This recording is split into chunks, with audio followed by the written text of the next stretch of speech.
Amazing. Yes, we're watching the chat. Of course, people are giving love.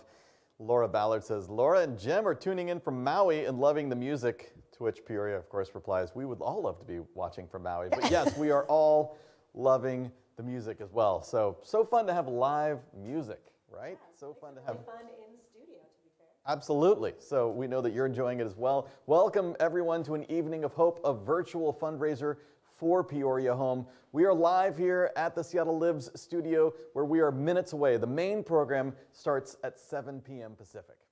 Thanks for being here with us today. Make a donation before, during, or after the event, or frankly, even all three. You can donate all night long. All you do, you have to go to peoriahome.org/secondchance. Click the donation amount that is meaningful to you or enter your own custom donation amount.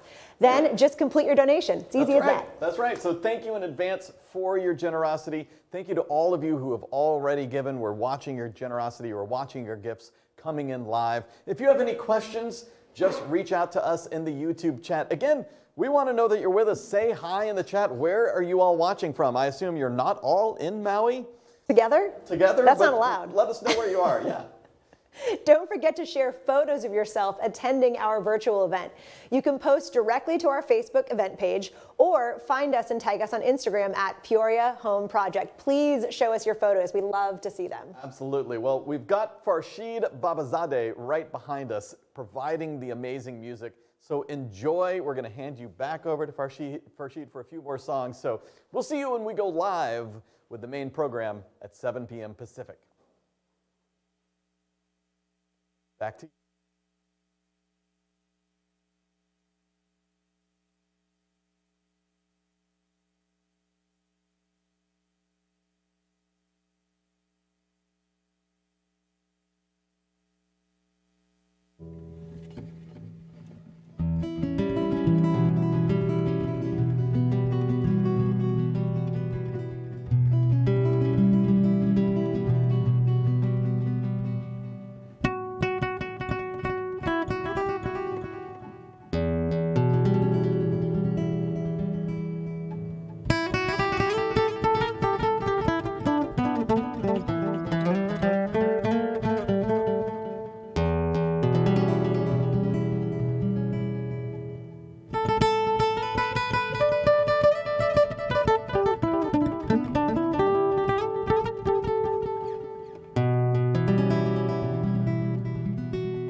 Thank you again. Thank you so much for being here.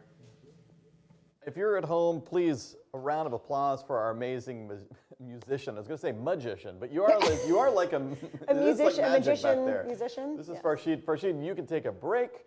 You will be back, of course, as you know, to end our program with another amazing song. But Farshid Babazadeh, thank you so much for the music. We really appreciate you for being here. Yes. So be sure you stick around for that one final song after the program, everybody. Right, we'll have more music. All right, well, welcome everyone. It is the first ever streaming virtual fundraiser benefiting Peoria Home. And we are live here in studio, all in masks. Well, not us. We were up until you saw our faces. And socially distanced, of course, and we hope you're all safe at home too. Yes, my name is Fred Northup Jr. I'll be your MC for the evening alongside my wife, Ashley Northup. You know, tonight is an evening of hope. By being here, you are providing sanctuary and support for women survivors of sex trafficking, prostitution, and addiction. You are providing a community of healing and love, and you are providing hope. So thank you all for what you're about to do. Our inspiring Peoria Home community starts every day and every meeting the same way, by lighting a candle. And so it only seems fitting that we start this very important evening the same way. That's right.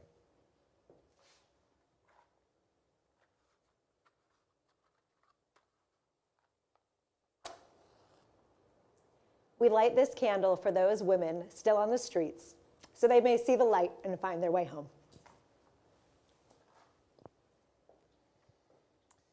Because of your generosity, women will grow individually and reclaim their freedom while living in community.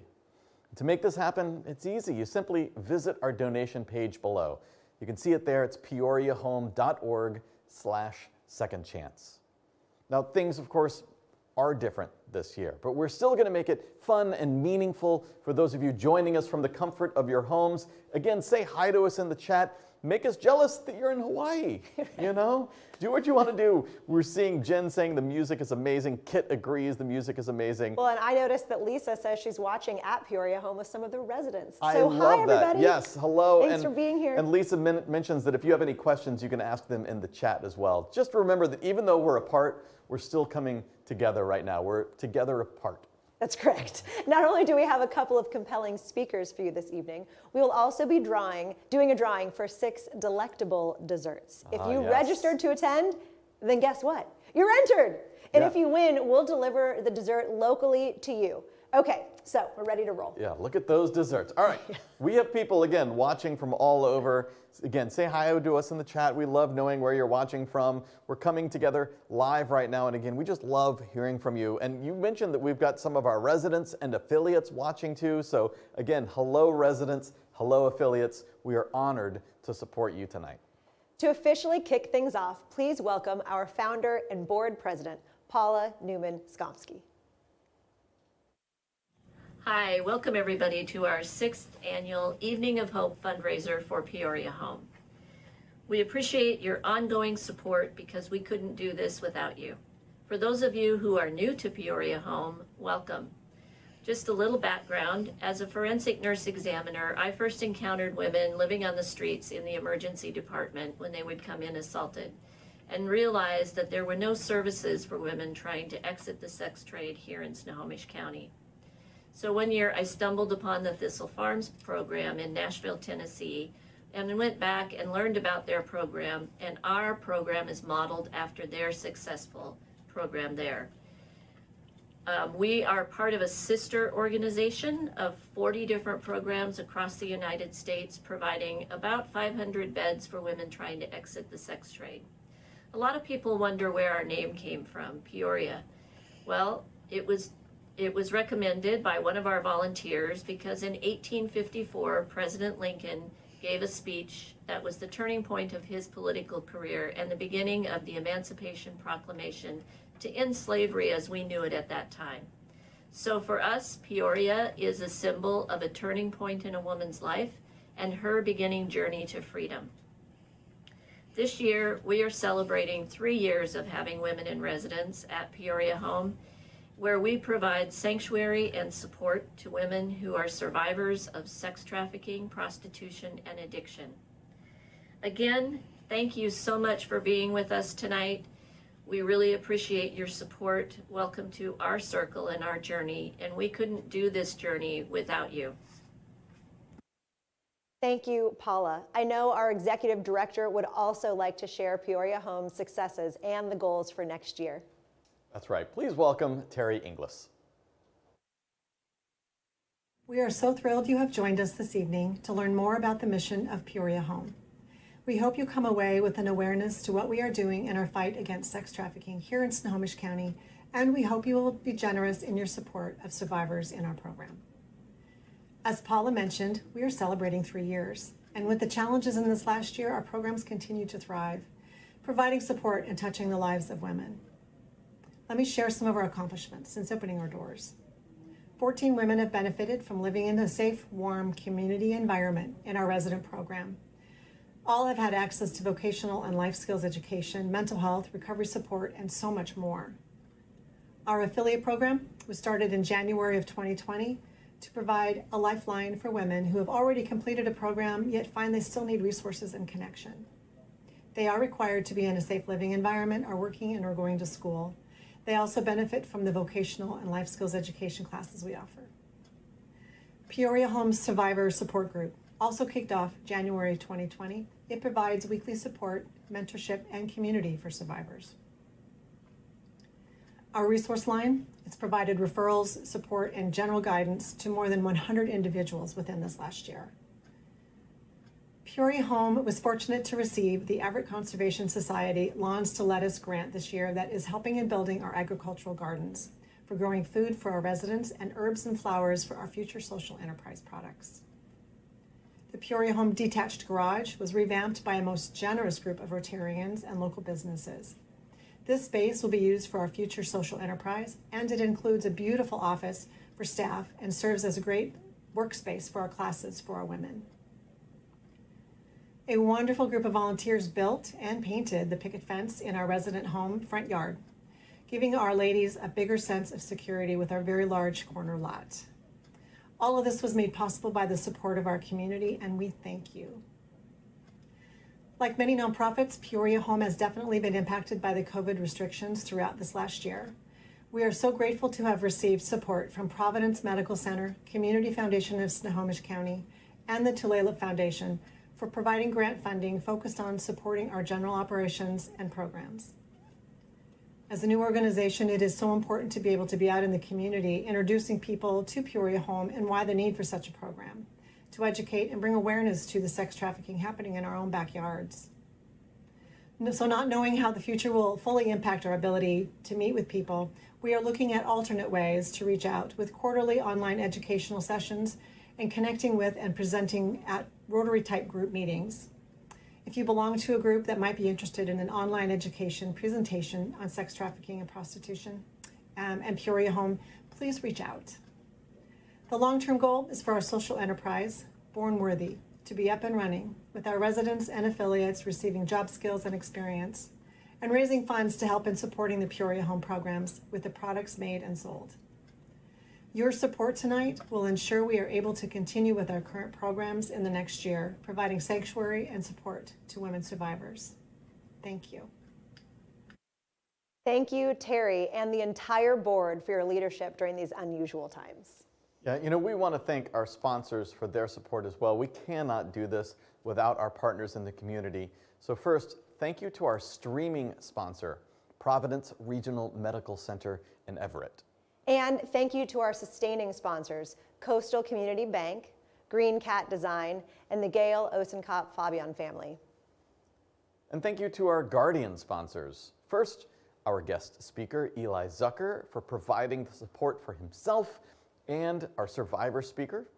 And also, thank you again to our musician, Farshid Babazadeh, who played his classical guitar before our event and who will finish this event with one final song. Let's give a big hand to all of our generous sponsors for making this event possible.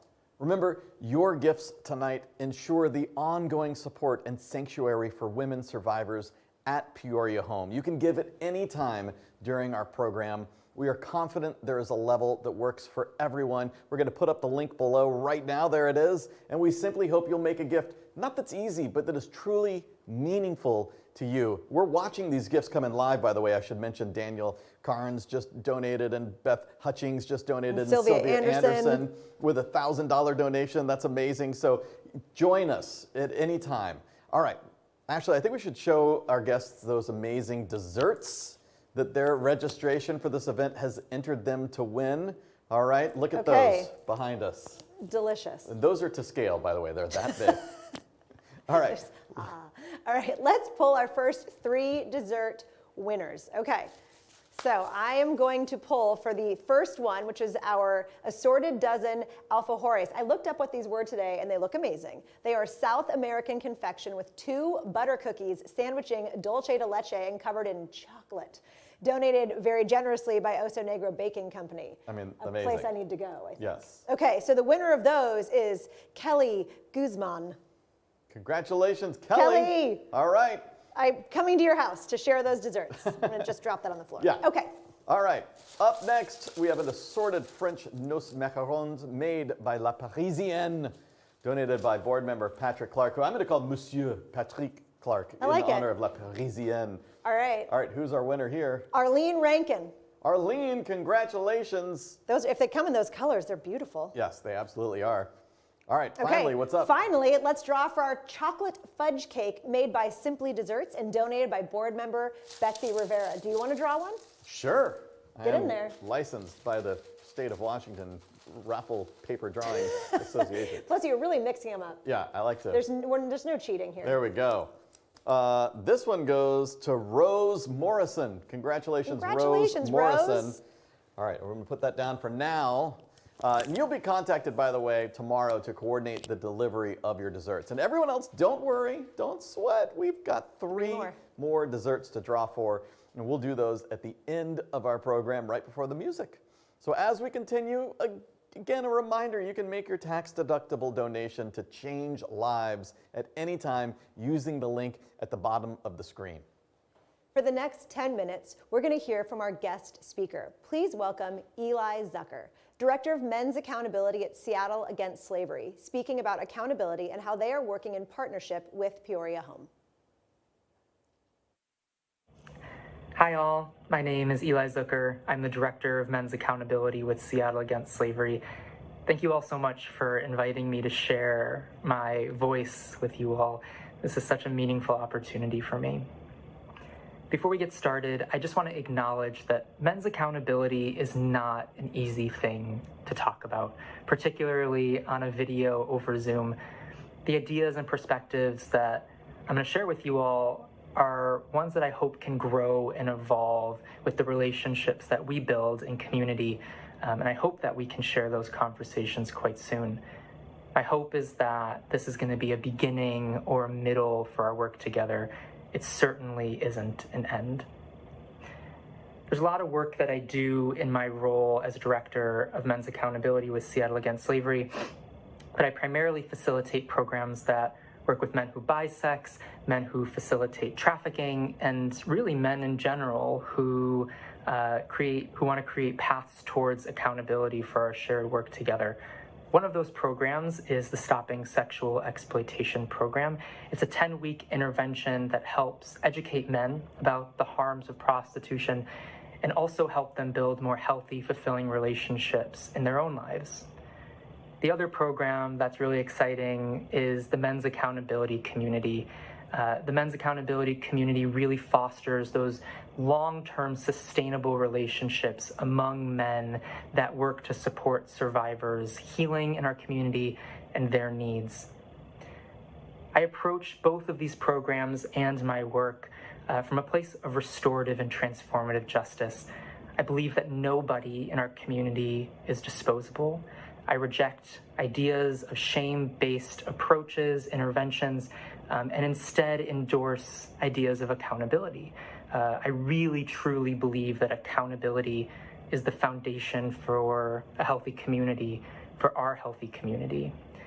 And in that spirit, I want to share perspective with you all about accountability, since it's something that I think an awful lot about in a very real way. It's not theoretical for me, the idea of accountability. I'm asking other men in our community to take on accountability, and that means that we have to think about it in quite an actionable and literal way.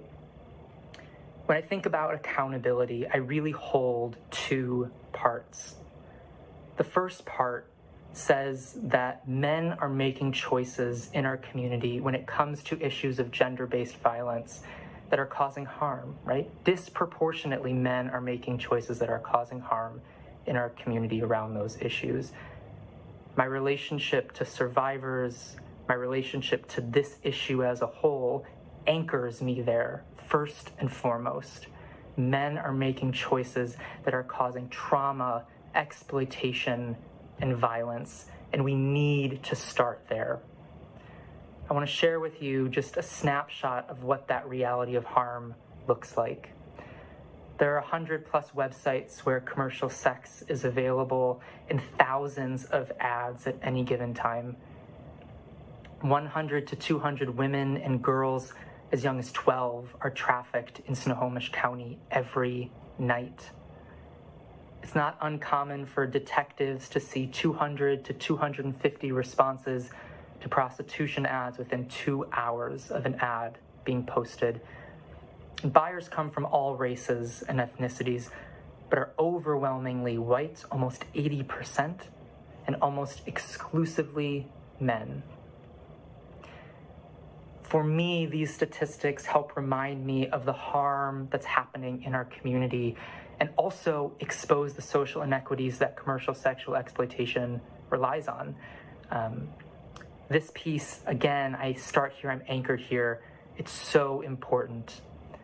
And I hold another part that says the choices that men are making that are causing harm are coming from an environment and a context through which men have often benefited and received rewards throughout their life.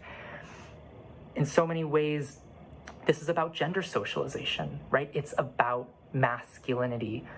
So often men are taught ways of being as men that enforce ideas of superiority, power, and violence, while also disincentivizing things like empathy, vulnerability, and healthy communication. When I work with men, when I work in groups with these men, we work at the messy intersection of both of these parts that we're holding, the harm and the context, right? For us, accountability looks like acknowledging the harm of our actions, right? We start here, we're acknowledging the harm of our actions. We learn about the context and environment that our masculinity was created from. Then we unlearn those unhealthy ways of being, and then we internalize the struggle that endures from the choices that we made so that we can actually repair harm for the people in our communities, the survivors, the victims, the friends, family, community members that harm has created from. Masculinity, when I talk about it in this way, and that it is for so many men, doesn't ask men to be accountable to a whole lot, especially not be accountable to women, trans, and non-binary folks. So accountability is often a really unpracticed exercise for a lot of men. They need help, which ironically is another trait that masculinity also majorly disincentivizes. Even for men who do practice accountability, it isn't easy. We're working against generations and generations of patriarchy, or men teaching other men to violently reject the idea that we have any responsibility to address harm when we create it, and hold on to power that we've been given. A lot of the time, this looks like men denying that issues of gender-based violence is a problem at all. Gender-based violence, and so many of the men in my programs will argue with me about this, is absent. It doesn't even exist, is what they try to tell me. One of the fundamental characteristics of privilege, I want to point out, is absence. when you don't have to struggle, you don't see the struggle. It's not lost on me how many of you folks, as survivors, victims, advocates, organizers, and allies here, have to confront this struggle every day. Y'all see crisis so often, yet so many men deny that there's even a crisis at all, let alone that they're disproportionately responsible for creating this crisis in the first place. I do this work because I feel a tremendous responsibility to help men recognize that our community is in crisis and men need to help. Accountability for me is not only a path for change, it's also a call to action. Men can educate one another about the harms of prostitution and commercial sexual exploitation. Men can uplift survivor voices, particularly survivor voices of color and voices of transgender and non-binary survivors. Men can advocate for legislation supporting survivor services and their healing and vacatur of criminal records for victims and survivors.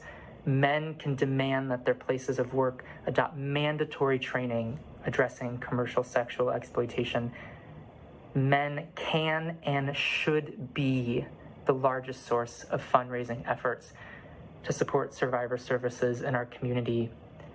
Men can choose not to buy sex.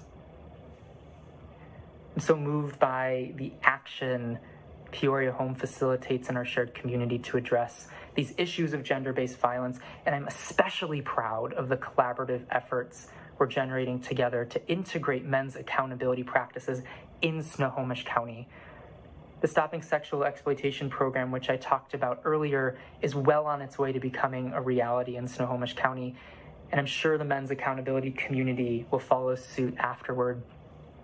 In this effort that we're initiating together, we'll be asking survivors, how do you want to see men show up in your community to support your healing? We'll work together to create meaningful opportunities for men to practice accountability and internalize their responsibility to repair harm in our community. Men must share the burden of this crisis, and I'm so honored that I get to help lead that effort. Thank you all so much for your dedication, your effort, your commitment to ending sexual exploitation in our community. Peoria Home means so much to so many, and I certainly consider myself among the many. Thank you. Well, thank you, Eli, for supporting and partnering with Peoria Home. These efforts together will make a difference in the lives of women survivors, and I love all the calls to action. Over the next 6 minutes, we have one more amazing speaker for you that I'm sure will inspire you. Our next speaker volunteers her time as a mentor for the women in the Peoria Home program. Jen is a survivor herself. She's clean, sober, and out of the life for 29 years. Please welcome Jen Hayes. Good evening, my name's Jen Hayes, and I'm a survivor. Sex worker, hooker, call girl, prostitute, trafficked. All descriptions I'm sure you have heard at some point in your life. What's your reaction when you hear these words or see a prostitute on a street corner? Are you thinking, oh, that poor woman, and look the other way? Or are you thinking she should just stop and get out of that lifestyle? Or you might even think it's their choice and they choose to do this. I know it's easy to turn the other way, mostly because it's too hard to see this in your own community. Well, I'm here to tell you we must face this issue head on. It's not going away, and these women need your help. I'm a volunteer at Peoria Home, and I'm here tonight to unmask the violence and to expose the misinformation you may have about this commercial sex trade and prostitution. I'm also here to speak for those who cannot speak for themselves and for those who have been lost to this life. My childhood was typical. I come from a middle-class family that raised me with good values. There was dysfunction in our family, and I don't blame my parents for how I became a prostitute. They did the best they could with what they had to raise me. I felt at a very young age separated from the world and lonely due to the lack of love and compassion in our home. I did not feel that I fit in anywhere, and this is what primed me for a life of destruction. I was in search of acceptance and set off at age 16 to start a new life on my own. Little did I know I was on the path for predators to grab me. A pimp turned me out on the streets by promising me the world and then introducing me to drugs, which got me on a path of addiction. The abuse, threats, and coercion are what made me stay. Drug and alcohol abuse are an epidemic, and we are all used to hearing about the addict who begins prostituting on the streets to support her habit. But women are also develop addictions and prostitution to survive on the streets. They may never had a drug or alcohol problem in the first place. These substances are used to numb the horror of having sex with repulsive sex predators. The movie Pretty Woman glamorized prostitution. It's a myth. There's no glamour in prostitution. Prostitution is extremely violent. My 8 years in prostitution, I can testify that I was beaten weekly, sometimes daily, if I didn't reach a quota each night. I was raped and beaten by my pimp and also by the Johns or buyers and threatened with death if I did not do what I was told. You might be saying, why didn't you leave? I made 4 attempts to leave my pimp in those 8 years, and he always found me. Prostitutes are the breadwinners for these pimps, sex traffickers, and brothels. We are the assets, and these predators will go to any lengths to keep us in their grips. There's something good in exposing prostitution for what it is. That good is telling the truth of what is happening to your daughters, sisters, nieces, maybe to your neighbors. Commercial sex trafficking can happen to anyone. There is no one reason why these women got into this life. It's a web of reasons. We need to find solutions to save others from this complicity that has made prostitution and sex trafficking possible and even acceptable. As they say, prostitution is the oldest profession. I disagree. It's not a profession, it's slavery.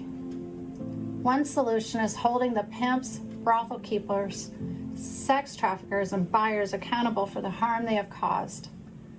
Our hope tonight is that we will shine light on an awareness to just how urgent the call is to help these women find a way out. This is why I volunteer at Peoria Home. I remember feeling that I would never be able to fit into society again, that because of what I had become, there wasn't any hope for me. These women come off the streets not understanding how to evolve in a world other than the lifestyle of the prostitute. Society confirms these thoughts. Attitudes and opinions about prostitutes are almost never positive. So, the prostitute only feels accepted and safe in the place which is the worst place for her to be, and that's on the streets.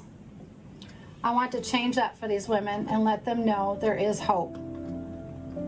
The women are in a stage of transition when they get to Peoria. They come in beaten and dehumanized, abused by the same men they see going to work each day and being accepted as a part of functional society. They must start at the beginning. They must learn how to function in a normal world, working towards being secure in this world and to have a safe place in society. Just some of the feelings they experience are worthlessness, anger, anxiety, fear, confusion, guilt, resentment, and shame. That's just to name a few. The trauma these women endure is unfathomable. They come in with PTSD and many mental and physical health issues. The help of therapists, social workers, and substance abuse counselors are needed, along with the medical visits and keeping a roof over their heads so they feel secure. We need you to volunteer and to help in their transition, and we need funding from you, our community. We can't continue to help these women without your support. Please find a way to donate anything you can tonight to keep Peoria Home funded and to allow these women a safe place to live. 29 years ago, I was also rescued by a place similar to Peoria Home in Los Angeles. That place was called Project New Start. Today, I'm a living example that lives can be turned around with the help of people like you. I'm here because their lives matter to me. Thank you for your time tonight, and thank you for donating to make a difference in these women's lives.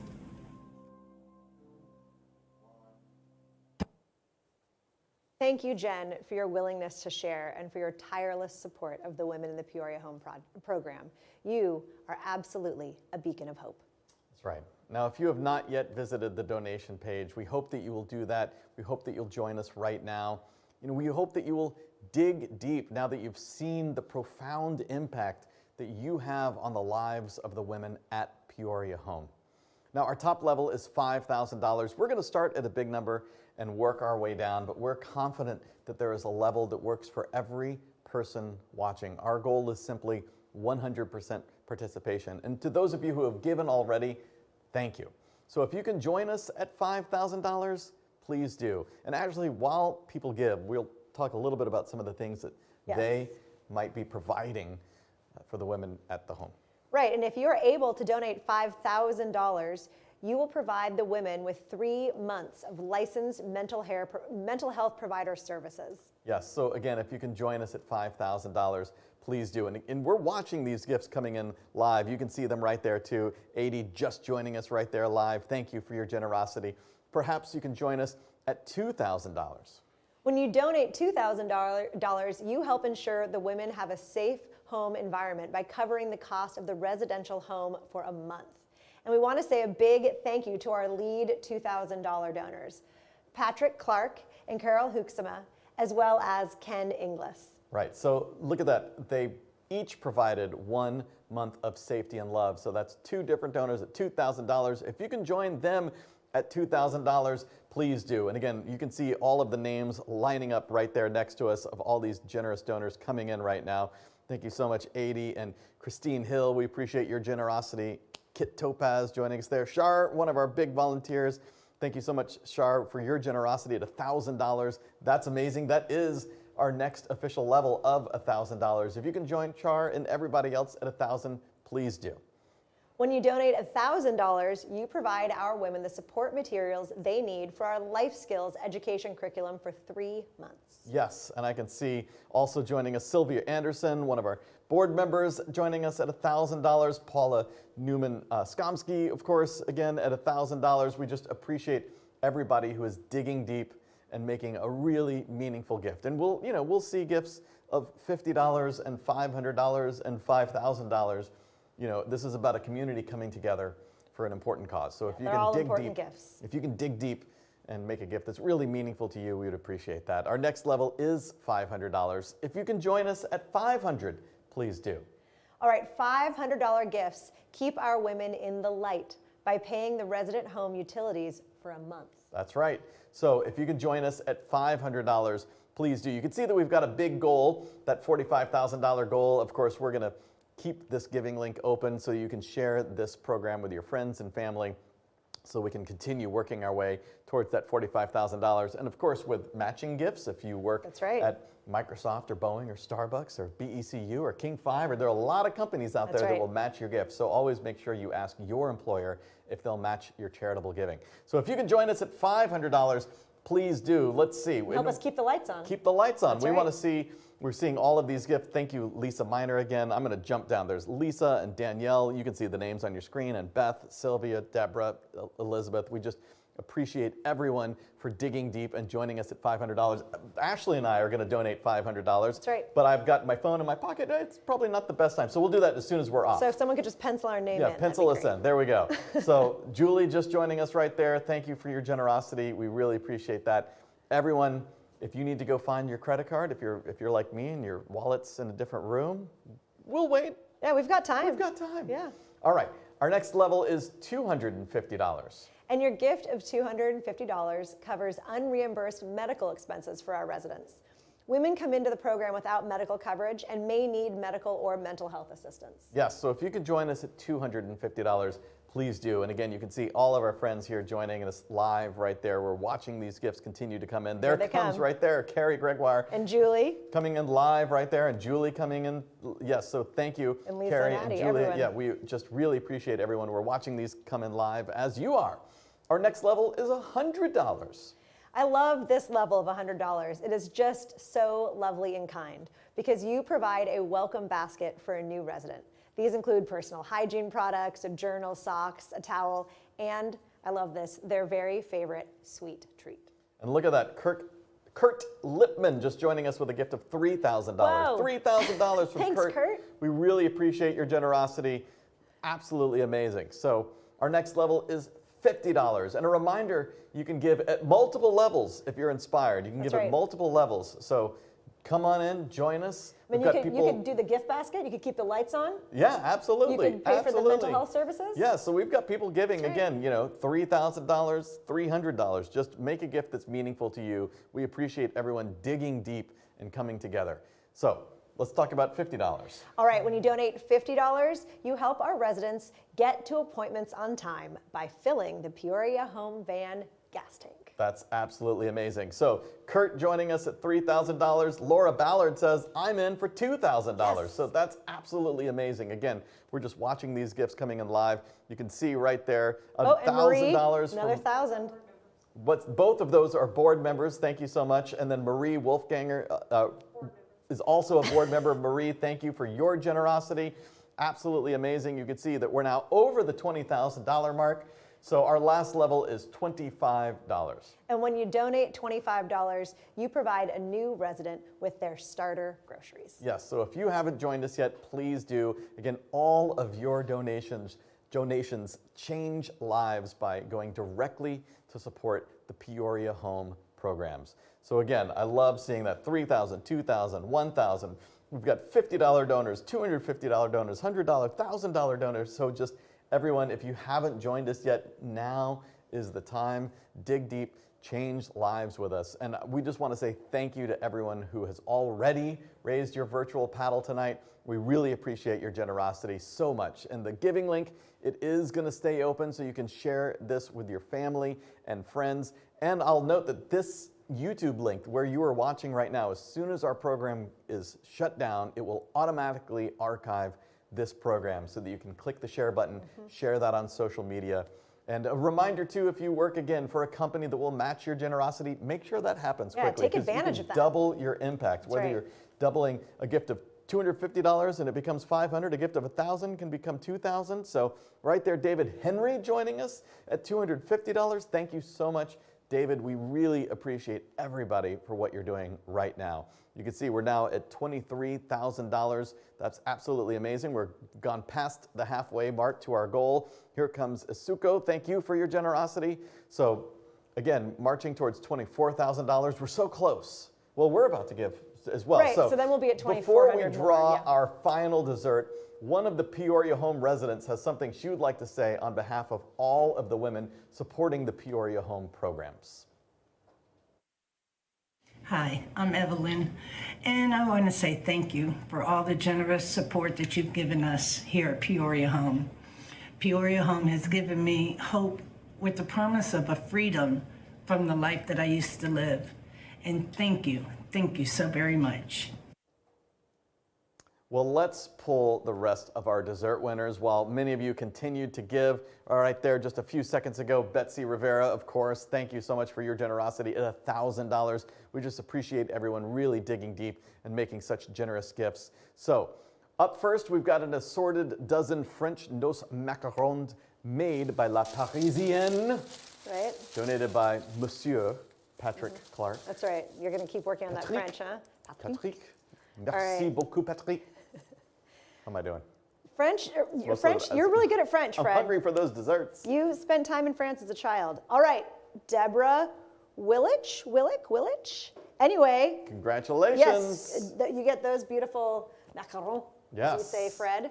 All right, and what's next? Next, a custom 6-inch signature buttercream floral short stack cake. Ooh. You get to choose the flavor and the color palette. That's pretty fun. I love that. And that's donated generously by Bell's Pastries. You trust me to pick the name? I do. You're a trusted professional. Thank you. All right, we've got Erin Colleran. Erin, that's going to be such a fun cake to pick the color, the flavor. I wonder if you had a lot of choices. If there's a lot of choices, it might be hard. All right, finally, just so I can keep practicing my français, That's right. we've got another assorted dozen French noce macarons made by La Parisienne, donated by Patrick Clark. Monsieur Patrick, you're making me hungry. All right, I need to hang out with Patrick. Apparently he's got he's got the finger on the cookies. pulse of desserts. Of the Parisian dessert. Yes, my kind of dessert. All right, here we Okay, go. do it. The winner is Jan Strand. Yes. Congratulations, Jan. All right, Jan. Well, congratulations to all of our dessert winners. You will be contacted tomorrow to coordinate the delivery of your desserts. Yes, and again, we're watching these gifts continue to come in. So Jen Hayes joined us, Tressa Myers joined us, Jenny Rogers joined us, Pat and Lisa Lassard joined us, Sarah Fraser yeah. joined us. Thank you so much for continuing to give. Keep it going. Keep it going. Now, before we go, I'd like to send a special thank you to the dedicated staff and the board members who couldn't be with us tonight. Of course, we know you're watching from all around, but we wish you were here with us. They work so hard to amplify the voices of the women at Peoria Home and to support our survivors. So really a huge thank you. Yes, and we're watching the chat. We're seeing right there, our residents are telling me how much donations have meant to them because it afforded them dental care, something that they hadn't had before. So you can see, we are really changing lives. Please share this program with your friends and family on social media so that they can watch this and be inspired as well. Absolutely. My name is Fred Northup Jr. alongside Ashley Northup. On behalf of all the women that you helped tonight, thank you for your support. Your contributions give women survivors a second chance at life. We hope to see you in person next year. Now, to end our program, here's one final song from our musician, Farshid Babazadeh. Yes, all right, Farshid, you are up. And thank you for being here. Thank you for playing for us. Thank you. Normally you were saying you play like at wine bars and things like that. So I want to come to those wine bars. I know. So everyone, keep your eyes peeled for Farshid Babazadeh, especially as we're moving into phase 3. Coming up, phase 3. Can almost, breaking news. You too can see Farshid perform live, but for now, we turn them over to you. And again, everyone, thank you so much for your generosity. Thank you for what you've done, and we hope to see you in person next year. Here we go.